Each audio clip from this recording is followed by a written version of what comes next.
Bien le bonjour les amis. Alors ça y est, les feuilles tombent, l'hiver arrive, c'est l'époque de l'introversion. Alors c'est intéressant quand on entre dans cette période où le soleil baisse à l'extérieur et nous sommes invités à rentrer dans nos chaumières pour nous réchauffer intérieurement, de disposer d'informations et de lectures qui vont nourrir notre feu intérieur. Alors j'ai choisi aujourd'hui de partager avec vous des informations concernant ce grand initié que l'on appelait Hermès Trismégiste le Toit-Froidant, qui est un des initiateurs, qui est même l'initiateur, on peut dire, de l'alchimie, et donc hérité directement de la science de Thoth l'Atlante. Et pourquoi, vous direz-vous, pourquoi parler de toutes ces choses du passé, puisque nous vivons maintenant au XXe siècle dans un autre décor? Tout simplement parce que la sagesse, la connaissance que nous redécouvrons aujourd'hui, qui vient petit à petit se manifester, je dirais, dans le monde profane, dans le monde ordinaire, est issue justement de ces de ces anciens enseignements. Nous avons l'impression aujourd'hui de découvrir plein de choses nouvelles. Or, on s'aperçoit, du moins moi je m'aperçois, qu'en puisant dans les informations ou dans les vécus de certains grands initiés comme Pythagore, Hermès, ces gens-là savaient déjà ce que nous aujourd'hui nous avons l'impression de découvrir. Par rapport, que ce soit par rapport au cosmos, à la mécanique quantique. Quand vous regardez par exemple un personnage à l'époque du Moyen Âge qui s'appelait Giordano Bruno, qui était un grand alchimiste, qui a été brûlé suite enfin, par l'Église romaine, ce grand initié avait découvert des mécaniques, des principes de la mécanique quantique. Il expliquait des choses par rapport au cosmos, par rapport à l'unité, par rapport au Dieu sans forme, etc. Il avait déjà découvert ces choses. Alors vous voyez déjà, ça fait plus de 500 ans. Et quand on va encore plus loin, quand on regarde Hermès, Moïse, Akhenaton, Pythagore, etc., on retrouve exactement des mêmes choses. Donc en fait, la sagesse est toujours là, elle prend une forme différente. À l'époque des grandes initiations, dont je vais vous parler aussi là, la vie des initiés était quand même très hermétique, c'est le cas de le dire, d'où le mot Hermès, vous voyez.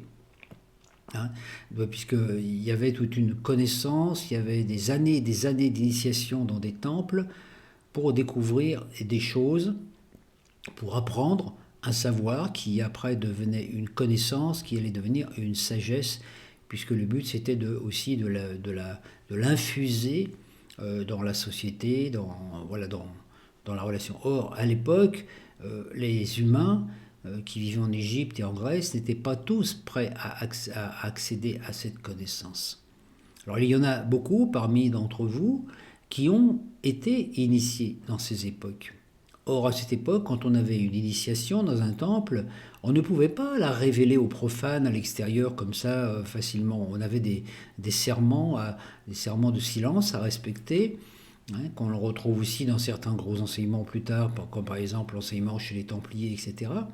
Donc c'est important voilà. Et or, à notre époque, nous avons des choses qui nous sont révélées, comme par exemple les pouvoirs de la loi d'attraction, la loi de cause à effet, etc. Ces choses dont on parle surtout depuis l'époque du New Age, qui étaient connues aussi de certains cercles initiés à l'époque, quand même, comme les Rosicruciens et tout ça, déjà.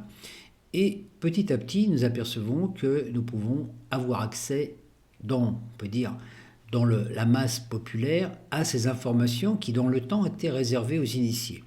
C'est ce qu'on appelle la révélation. La révélation, c'est quoi? C'est l'Apocalypse, simplement. Donc, on apprend petit à petit à découvrir ces choses. Alors, vous voyez, il y a ce double aspect de la révélation. La révélation dans le sens apocalypse, donc révélation d'informations qui jusque-là étaient cachées aux profanes. Donc, les grands mystères d'Égypte, les mystères d'Éleusis, les mystères d'Hermès, Pythagore, l'Égypte, la Grèce, etc. Voilà, choses à lesquelles moi je passe beaucoup de temps parce que c'est vraiment quelque chose de très nourrissant intérieurement. Et puis vous avez donc cette révélation-là qui apporte une ouverture de conscience, qui est représentée par par l'arcane de tarot numéro 16, donc qui est cet arcane de le baptême du feu. Hein, le baptême du feu, c'est-à-dire c'est le feu céleste qui descend sur nous et qui détruit tout ce qui n'est pas conforme à la nouvelle façon de vivre et qui va nous apporter une autre connaissance, qu'un feu qui vient du ciel, qui est manifesté dans notre système solaire par la planète Uranus, qui est l'énergie du Christ originel qui vient et qui, depuis 2012, je l'ai déjà répété, est là pour apporter la révélation. Donc ça, c'est le bon côté de la révélation. Hein. L'Apocalypse, voilà, les énergies de la maison de Dieu qui vient, qui détruit ce qui doit être détruit pour nous permettre de voir ce qui était caché derrière, au-delà de ce voile d'ombre créé par la matrice.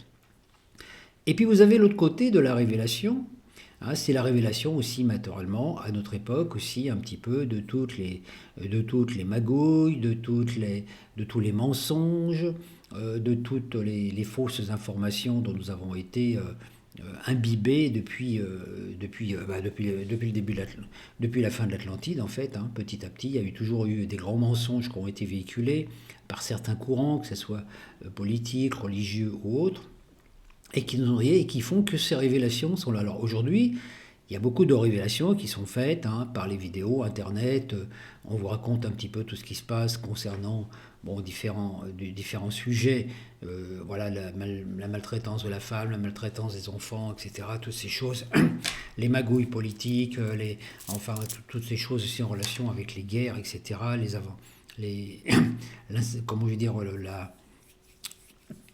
concernant par exemple que ce soit les religions ou tout, comment les religions derrière ont-elles été à l'origine des guerres, etc. Bon, il y a eu beaucoup de choses comme ça qui sont révélées à notre époque et qui, eux, en se révélant, vont provoquer aussi une apocalypse, parce que c'est une révélation, mais une apocalypse beaucoup plus destructrice. Pourquoi ?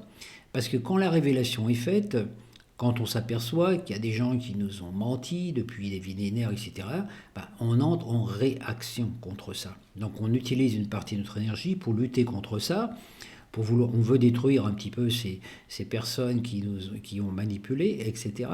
Et on perd le sens de l'unité.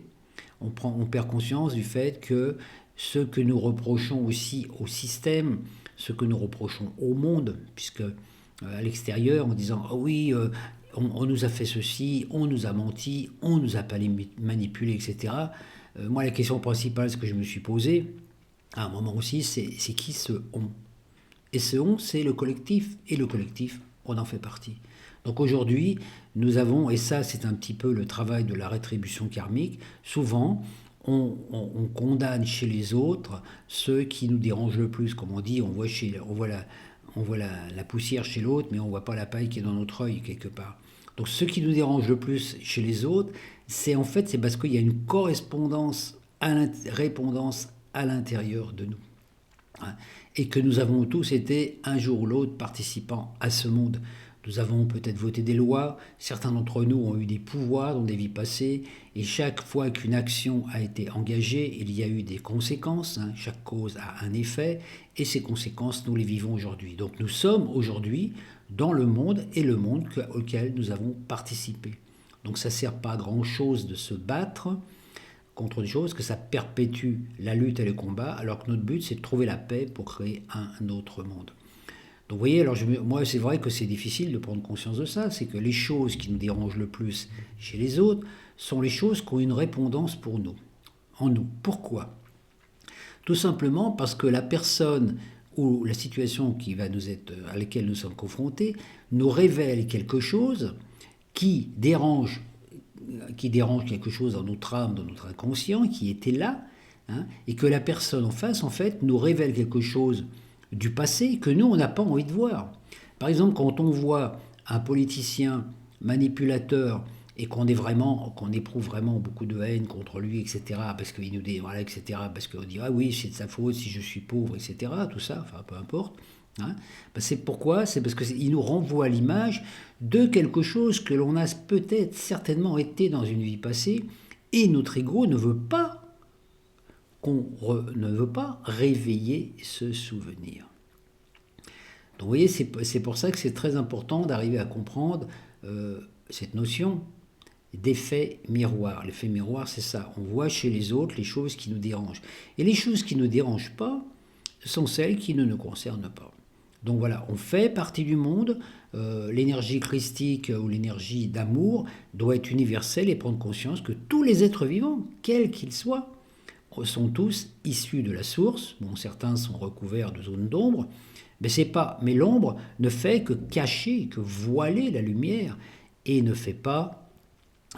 L'ombre ne peut pas créer quelque chose au-delà de la lumière. C'est impossible. Il n'y a qu'une seule source d'origine, qui est cette lumière. Donc nous, notre monde est éclairé par 5% du flux de lumière originelle, mais les 95% sont invisibles. Donc il faut voir que tous ces gens qui nous manipulent et tout ça sont aussi des gens qui, à des moments, se sont fait piéger par leur propre ombre. Et notre travail, c'est de les aider peut-être à se libérer de l'ombre. Alors ça ne veut pas dire qu'il faut accepter tout ce qui se passe sur la Terre, je n'ai pas dit cela, mais se dire, bon voilà, le monde va mal, la politique va mal, la société va mal, on voit bien qu'il y a l'écologie qui va mal, etc. La question que chacun doit se poser, qu'est-ce que je peux faire au niveau individuel pour que le monde aille mieux? Donc on a tous envie que le monde soit en paix, surtout avec toutes ces guerres qui se passent en ce moment.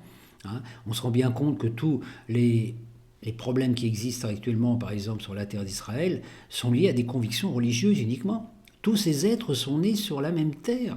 C'est la même terre, simplement il y a un côté, Palestine, Israël, pas les mêmes croyances religieuses, et les gens se battent entre frères, alors qu'en fait ils pourraient simplement partager la terre. Et ça, ça a été valable toujours de tout temps, dans toutes les guerres, dans tous les conflits ethniques. Donc c'est pour ça aujourd'hui on peut se dire qu'est-ce qu'on peut faire nous en tant qu'êtres humains pour améliorer ça, aller sur place et mettre notre grain de sel dans un truc qui ne nous regarde pas vraiment. Je ne suis pas sûr. Alors prendre conscience que se dire, donc c'est toujours un effet miroir par rapport à soi-même, et se dire personnellement, voilà, si je peux, qu'est-ce que je peux faire pour améliorer le monde? Et la réponse, elle est là. Trouver la paix en soi, déjà. On ne peut pas donner aux autres ce qu'on a. Donc, quand on a un conflit intérieur en nous qui n'est pas réglé par rapport à des vieilles rancunes, des vieilles choses, par exemple, conflit des parents, conflit avec des voisins ou avec des gens, c'est là qu'il faut commencer. Parce que les guerres mondiales commencent dans les guerres intestines. Quand une personne a un conflit avec elle-même, elle a tendance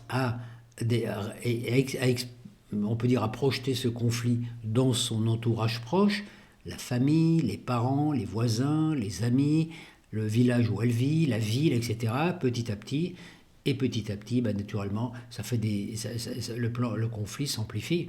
Regardez par exemple quand on voit l'expérience de ce personnage, Hitler, pendant la dernière guerre. C'est un personnage qui avait des dualités intérieures, il avait des souffrances intérieures qui étaient liées aussi aux guerres, à la guerre de 14-18, qui étaient liées à son enfance, la souffrance et la misère dans laquelle avait vécu sa mère, etc. Et puis des haines aussi contre la religion juive, etc.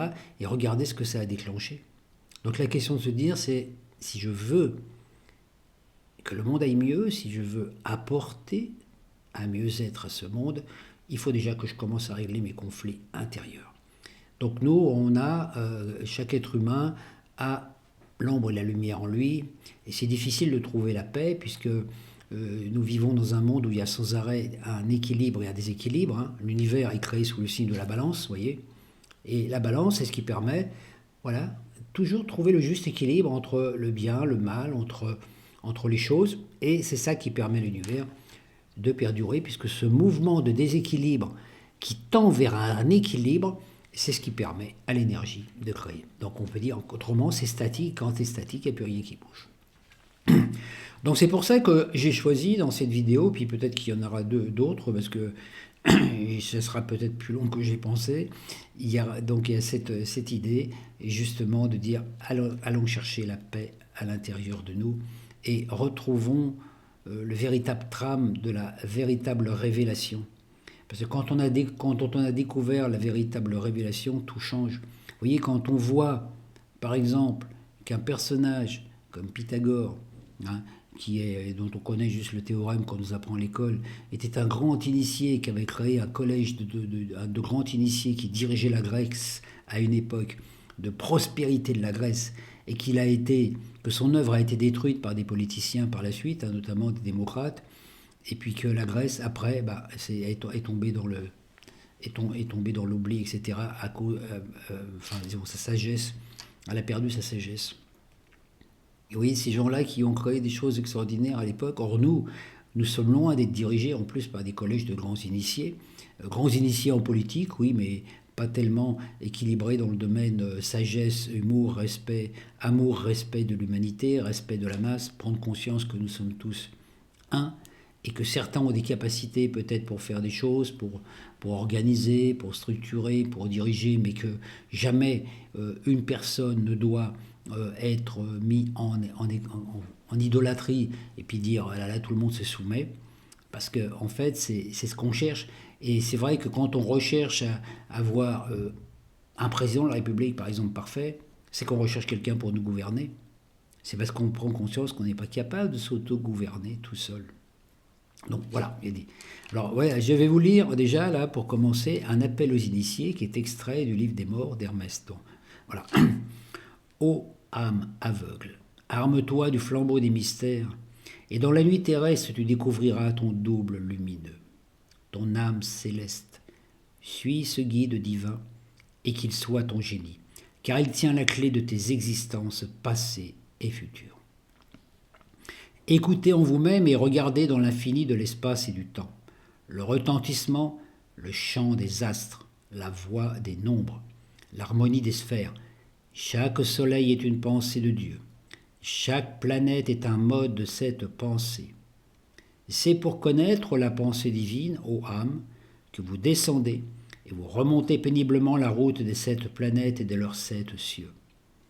Que font les astres? Que disent les nombres? Que roulent les sphères? Ô âme perdue ou sauvée, ils disent, ils chantent, ils roulent vos destinées. Texte magnifique, révélateur. Alors vous voyez, en Égypte, on a aussi cette image de ce sphinx qui est un symbole d'initiation, parce que beaucoup d'initiations se faisaient dans des temples situés sous le sphinx à l'époque. Donc il représente aussi la croix fixe et la croix de l'âme et du disciple. Donc la croix fixe, vous voyez en astrologie, par exemple les signes fixes. Donc vous avez taureau, vous avez le taureau, le lion, le scorpion et le Verseau.